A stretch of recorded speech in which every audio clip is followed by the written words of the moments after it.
oğlanlara məsləhətim odur ki, 25 yaşdan sonra, Ailə qursunlar. 25 yaşdan sonra. Çünki bilirsiniz, elələri var ki, məsələn 20 yaşda ailə qurur, 22 yaşda ailə qurur. Əsgərlikdən gələn kimi deyirlər ailə qur. Hə, əsgərlikdən gələn kimi deyir ki, yox, mən nişanlıyam, mən ailə qurmalıyam. Bilirsiniz, valideynlərdə də bəzi halda günah olur.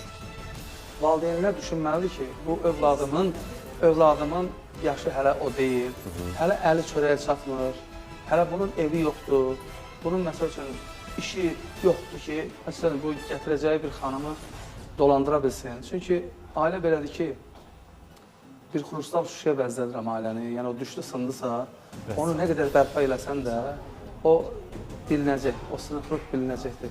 Elə olmaq lazımdır ki, yəni birinci növbədə yaş mütləqdir, ikinci növbədə valideynlərin məsləhəti mütləqdir və bunların ikisinin bir-birini tanımağı şərtdir. Önəmlidir. Önəmlidir. Məsəl üçün, bir-birinin xasiyyətlərinə, yəni onlar uyğunlaşmalıdırlar ən azından. Bir neçə müddət onların uyğunlaşmağına görə onlar bir-birini tanımalıdırlar.